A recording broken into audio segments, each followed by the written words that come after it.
कभी सोचा है कि एक अच्छी, जो सच में डरा दे वैसी कहानी बनती कैसे है? वो क्या चीज़ है जो दिल में एक ठंडा सा खौफ पैदा कर देती है? तो चलिए, आज हम एक बेहद डरावनी हिंदी कहानी आहट की एक-एक परत को खोलते हैं। इसकी बनावट, इसके मोड़ और इसके दिल में छिपे उस डर को समझेंगे जो इसे इतना असरदार बनाता है। तैयार हैं?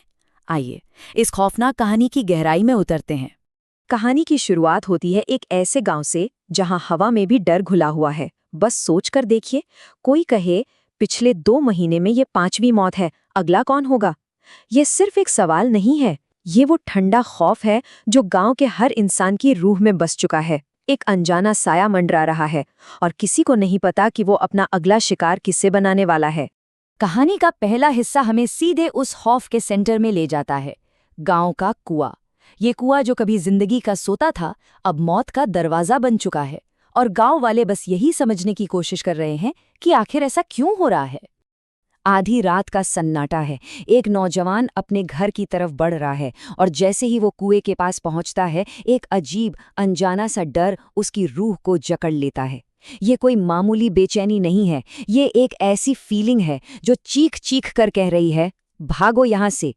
कहानी हमें शुरू में ही बता देती है कि ये जगह बिल्कुल महफूज नहीं है, पर सवाल ये है कि क्या उसने सच में कुछ देखा या ये बस उसके मन का वहम था।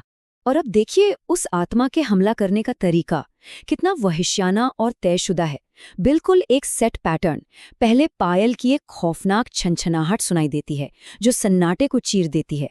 फिर घूंघट में एक औरत का साया उभरता है, धुंधला सा, मनहूस सा, और आखिर में पलक झपकते ही गर्दन एक झटके में तोड़ दी जाती है।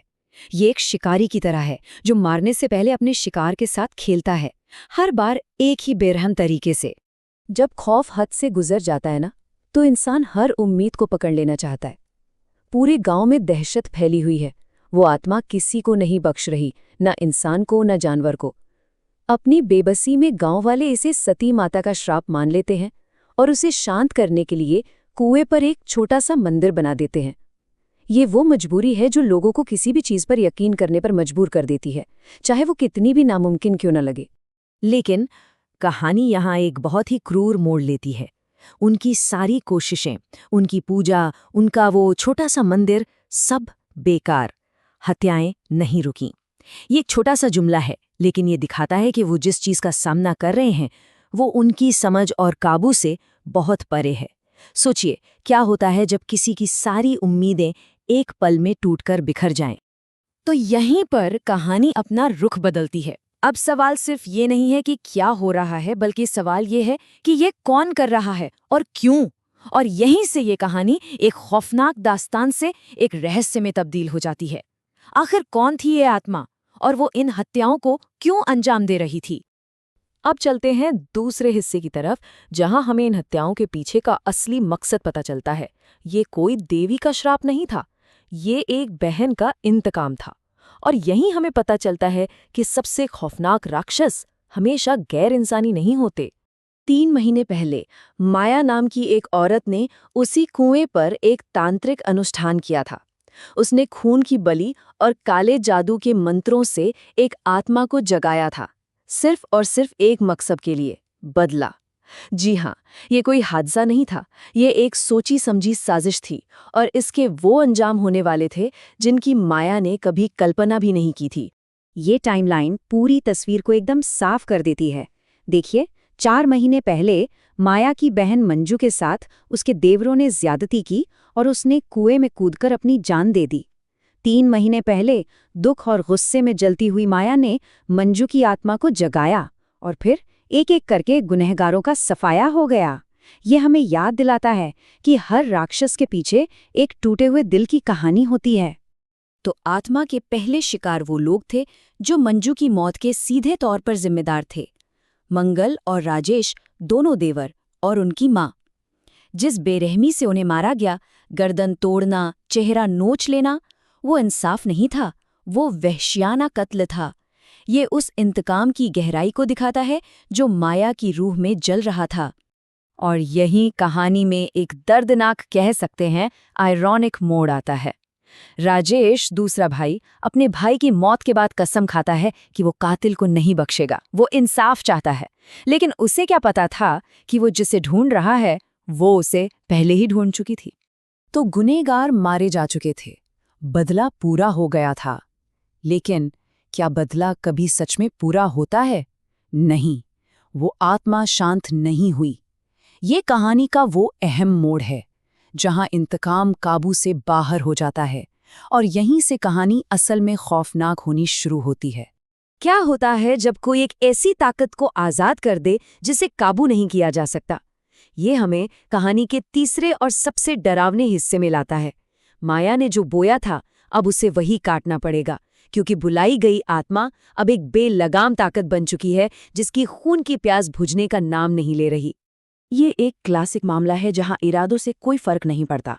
माया का इरादा सिर्फ गुनहगारों को सजा देना था, लेकिन आत्मा की हकीकत वो ये थी कि अब वो हर उस इंसान को मार रही थी जो कुएं के पास आता था, चाहे वो बेगुनाह हो या गुनहगार।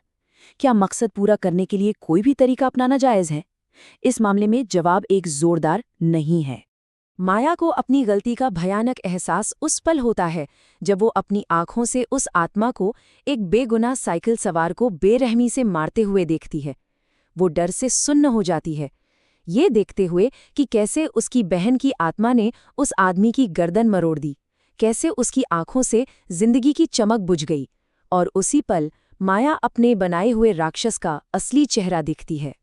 माया के अपने शब्द उसके खौफ और उलझन को साफ साफ बयान करते हैं। ये क्या हो रहा है? उसे तो सिर्फ उन्हें मारना था, उसने उसे क्यों मार दिया? क्या कुछ गलत हो गया?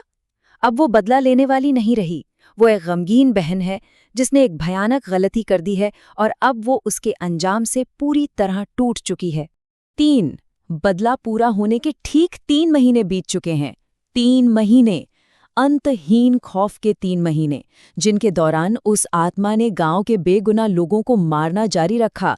माया ने सिर्फ मौत नहीं फैलाई है, उसने एक ऐसा डर पैदा कर दिया है जो कभी खत्म नहीं होता।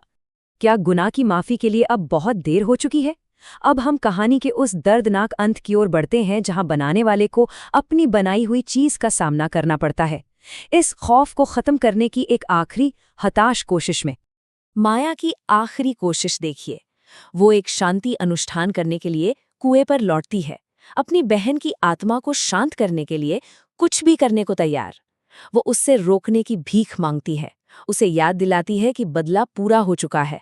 लेकिन वो जिस आत्मा से बात कर रही है वो अब उसकी बहन नहीं है, वो सिर्फ गुस्सा और नफरत की एक ताकत है। माया की ये आखिरी बेबस गुहार उनके रिश्ते के दर्दनाक अंत को दिखाती है। तुम्हें शांत होना होगा, तुम अपनी छोटी बहन को इस तरह नहीं मार सकती। मैंने तुम्हें तुम्हारे बदले के लिए जगाया था और वो पूरा हो गया है। ये एक बहन की दूसरी बहन को एक ऐसी खाई के पार से दी गई आखिरी आवाज है जिसे कभी भरा नहीं जा सकता। और यहाँ कहानी का आखिरी क्रूर मजाक सामने आता है। आत्मा माया की गर्दन ठीक उसी तरह मरोड़ देती है जैसे उसने अपने दूसरे शिकारों की मरोड़ी थी, और इस तरह बनाने वाला अपनी ही बनाई हुई रचना के हाथों तबाह हो जाता है। माया, जिसने मौत का ये सिलसिला शुरू किया था, खुद इसकी आखिरी शिकार बन जाती है। तो आखिर में क्या होता है? अंत में न प्यार जीतता है न इंसाफ, जीतता है तो सिर्फ डर। गांव वाले अपने घर बार छोड़कर भाग जाते हैं, अपने पीछे एक वीरान गांव छोड़ जाते हैं जो अब पूरी तरह से खामोश है, और कहते हैं कि लाल घूंघट वाली वो आत्मा आज भी उस खाली गांव में भटकती है और जो भी वहां जाने की हिम्मत करता है उसे मार देती है। और क्या पता, शायद वो अब भी वहीं है, इंतजार कर रही है। तो ये कहानी हमें एक परेशान करने वाले सवाल के साथ छोड़ जाती है। मौत के बाद क्या कोई आत्मा किसी की सगी होती है? माया ने अपनी बहन के लिए इंसाफ चाहा, लेकिन आखिर में उसने एक ऐसी ताकत पैदा कर दी जिसकी कोई वफादारी नहीं थी, अपनी बहन के लिए भी नहीं। ये हमें याद दिलाता है कि इंतकाम का रास्ता एक फिसलन भरी ढलान है, और एक बार जब कोई गिरना शुरू करता है तो वापसी का कोई रास्ता नहीं होता। ये सोचने पर मजबूर करता है कि अगर कोई माया की जगह होता तो क्या करता? क्या कोई यही रास्ता चुनता, और क्या फिर इसके अंजाम के साथ जी पाता?